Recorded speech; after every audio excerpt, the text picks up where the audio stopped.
എടുത്തോ.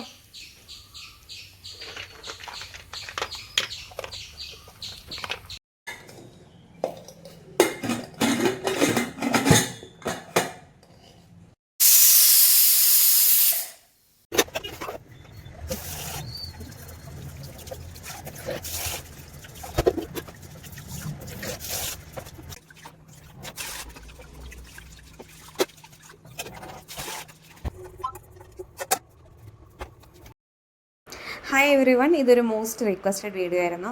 അതായത് ഞാൻ എവിടെ നിന്നാണ് പഠിക്കുന്നത്, മാരീഡ് ആണോ, ഹസ്ബൻഡിൻ്റെ വീട്ടിൽ നിന്നിട്ടാണോ പഠിക്കുന്നത്, ജോലിക്കിടയിൽ എങ്ങനെയാണ് പഠിക്കുന്നത്, വീട്ടു ജോലി ചെയ്യാറുണ്ടോ, ഇങ്ങനെയുള്ള കുറേ ക്വസ്റ്റ്യൻസ് വന്നിരുന്നു. അപ്പോൾ ഇത് ശരിക്കും എൻ്റെ വീടാണ്. എൻ്റെ വീട്ടിൽ അമ്മ വീട്ടിലുണ്ടായിരുന്നില്ല 2 ദിവസം, അപ്പം ഞാൻ തന്നെയായിരുന്നു. അപ്പം ഫുൾ ജോലി ഞാൻ എങ്ങനെ മാനേജ് ചെയ്തു, അതിൻ്റെ ഇടയ്ക്ക് ഞാൻ എങ്ങനെ പഠിച്ചു, ഇങ്ങനെയുള്ള കാര്യങ്ങളാണ് ഇതിൽ ഞാൻ ഷെയർ ചെയ്യുന്നത്. ഇതിൽ നമ്മൾ വെജിറ്റബിൾ കട്ട് ചെയ്യുമ്പോഴോ അല്ലെങ്കിൽ കുക്ക് ചെയ്യുമ്പോഴോ ഒക്കെ എന്ത് ചെയ്യുക, എന്തായാലും നമുക്കത് ചെയ്തേ പറ്റുള്ളൂ.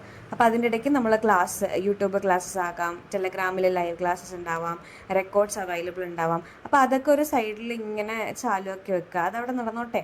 അപ്പം നമുക്ക് അത് 100% നമുക്കതിൽ കോൺട്രിബ്യൂട്ട് ചെയ്യാൻ പറ്റും എന്നല്ല ഞാൻ പറയുന്നത്. എന്നാലും ഒരു 50% അതിൽ പറയുന്ന കാര്യങ്ങളൊക്കെ നമുക്ക് കിട്ടും. ഒരു ടൈപ്പ് ഓഫ് റിവിഷൻ ആവും അത്, അല്ലെങ്കിൽ പുതിയ കാര്യങ്ങൾ ചിലപ്പോൾ കിട്ടാൻ ചാൻസ് ഉണ്ട്. അപ്പോൾ ഇതിൻ്റെ കൂട്ടത്തിൽ, നമ്മൾ ചെയ്യുന്ന ജോലിയുടെ കൂട്ടത്തിൽ ഇതും കൂടി കേൾക്കുമ്പം ഒരു ഇഫക്റ്റ്, ഒരു 50% എങ്കിലും നമുക്കത് യൂസ്ഫുൾ ആവും. അപ്പോൾ ഞാൻ ഈ ജോലിക്കിടയിൽ കേട്ട ക്ലാസ്സസ് എന്ന് പറയുമ്പോൾ കോൺസ്റ്റിറ്റ്യൂഷനുമായിട്ട് ബന്ധപ്പെട്ട ക്ലാസ്സസും കറണ്ട് അഫയേഴ്സും കേട്ടു. കോൺസ്റ്റിറ്റ്യൂഷൻ ഓൾറെഡി കുറേ വട്ടം വായിച്ച് പഠിച്ചിട്ടുള്ളതായതുകൊണ്ട് ഇത് കേൾക്കുമ്പോൾ ഒരു ടൈപ്പ് ഓഫ് റിവിഷനാണ്. പിന്നെ ഏതെങ്കിലും ഒരു പുതിയൊരു പാർട്ടോ അല്ലെങ്കിൽ മറന്നുപോയിട്ടുള്ള ഇതിലൊരു പാർട്ടോ ഇങ്ങനെ കേൾക്കുന്നുണ്ടെങ്കിൽ അതൊന്ന് പോസ് ചെയ്തിട്ട് വീണ്ടും കേൾക്കും. അങ്ങനെയാണ് ചെയ്യാറുള്ളത്. പിന്നെ കറണ്ട് അഫെയർ കേൾക്കുക, ഇങ്ങനെയുള്ള ക്ലാസ്സസ് ആയിരുന്നു ഞാൻ കേട്ടത്. പിന്നെ ചോറ് വെച്ചുകൊണ്ടിരുന്നപ്പം ഇടയ്ക്ക് ഞാൻ ഒന്ന് സിനിമ കണ്ടു കേട്ടോ. ഇടയ്ക്ക് എന്തെങ്കിലും ഒരു റിലാക്സേഷൻ വേണമല്ലോ.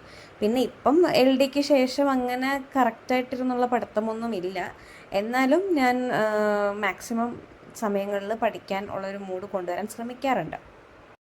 ഇപ്പോൾ എന്നോട് എൻ്റെ ഹസ്ബൻഡ് പറയുന്നത്, നമ്മളൊരു ഡിസേർവിങ് ആയിട്ടുള്ള ജോലിയിലോ അല്ലെങ്കിൽ ഡിസേർവിങ് ആയിട്ടുള്ള പോസ്റ്റ് കിട്ടുന്നവരെ നമ്മൾ സാറ്റിസ്ഫൈഡ് ആവാൻ പാടില്ലെന്നാണ് പറയുന്നത്. ഇപ്പം ഞാൻ ഓൾറെഡി UA നമ്മുടെ യൂണിവേഴ്സിറ്റി അസിസ്റ്റൻറ്റ് ലിസ്റ്റിൽ ഉണ്ടെങ്കിൽ പോലും റാങ്ക് കുറച്ച് ബാക്കിലായതുകൊണ്ട് ആ ജോലി കിട്ടിയെന്ന് മാത്രമേ പറയാൻ പറ്റുള്ളൂ. പിന്നെ LD റാങ്ക് ലിസ്റ്റ് വന്നിട്ടില്ലെങ്കിൽ കൂടി നല്ല റാങ്ക് ഉണ്ടാവുമെന്ന പ്രതീക്ഷയിലാണ് ഞാനിങ്ങനെ പഠിത്തം ഒരു സാമായിട്ടുള്ള പോകുന്നത്. പക്ഷേ എന്നെ എപ്പോഴും എൻകറേജ് ചെയ്തുകൊണ്ടേയിരിക്കും, പഠിക്കുക, സെക്രട്ടേറിയറ്റ് അസിസ്റ്റൻറ്റ് ഡിഗ്രി ലെവൽ എക്സാമാണ്, അത്രയും സാലറി കിട്ടും, അത് നല്ലൊരു പോസ്റ്റാണ്, അപ്പം റെപ്യൂട്ടഡ് ആയിട്ടുള്ളൊരു പോസ്റ്റാണ്, അപ്പോൾ അതിനുവേണ്ടി പഠിക്കുക, എന്തിനാണ് ഇങ്ങനെ സാറ്റിസ്ഫൈഡ് ആയിട്ടിരിക്കുന്നത് എന്നുള്ള രീതിയിൽ എന്നെ എപ്പോഴും എൻകറേജ് ചെയ്യാറുണ്ട്. അപ്പം ആളാണെങ്കിലും ഇപ്പോഴും പഠിച്ചുകൊണ്ടിരിക്കുക, ആൾക്ക് he has A vigour with him, like എപ്പോഴും പഠിച്ചുകൊണ്ടിരിക്കുകയാണ്. ഇപ്പോഴും പഠിക്കാൻ ഭയങ്കര ആഗ്രഹമാണ്. ഒരു ഡിഗ്രി ഇപ്പം കറൻ്റ്ലി പെർസ്യൂ ചെയ്തുകൊണ്ടിരിക്കുകയാണ്. അപ്പോൾ അത് കഴിഞ്ഞാൽ ഞാൻ ഡിഗ്രി ലെവൽ എക്സാമൊക്കെ എഴുതി ഞാൻ വലിയ ഇതായിട്ട് പോകും, അപ്പോഴും നീ ഇങ്ങനെ ഇരിക്കും എന്നൊക്കെ പറഞ്ഞിട്ടാണ് എന്നെ എൻകറേജ് ചെയ്യുന്നത്.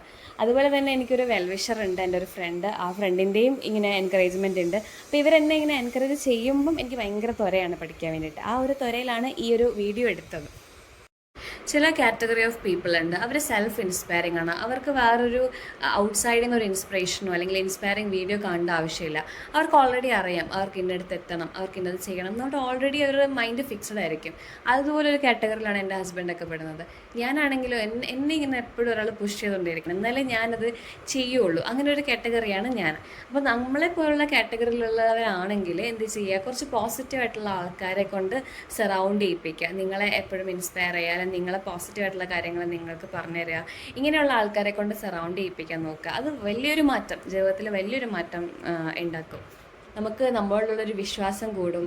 ആരെങ്കിലുമൊക്കെ ഉണ്ട്, നമുക്കിത് കിട്ടണം എന്നുള്ളൊരു വിശ്വാസം, ഒരു ബിലീവ്, നമ്മളോടുള്ളൊരു ബിലീവ് കൂട്ടാൻ വേണ്ടിയിട്ട് ഇങ്ങനെയുള്ള ആൾക്കാർ നമുക്ക് സഹായിക്കും. അപ്പോൾ എക്സാമിന് എല്ലാവരും നന്നായിട്ട് പ്രിപ്പയർ ചെയ്യുക, എല്ലാവരും പോസിറ്റീവായിട്ടിരിക്കുക. അടുത്തൊരു വീഡിയോ ആയിട്ട് അടുത്ത വ്ളോഗിൽ കാണുന്നവരെല്ലാവർക്കും ടാറ്റാ ബൈ.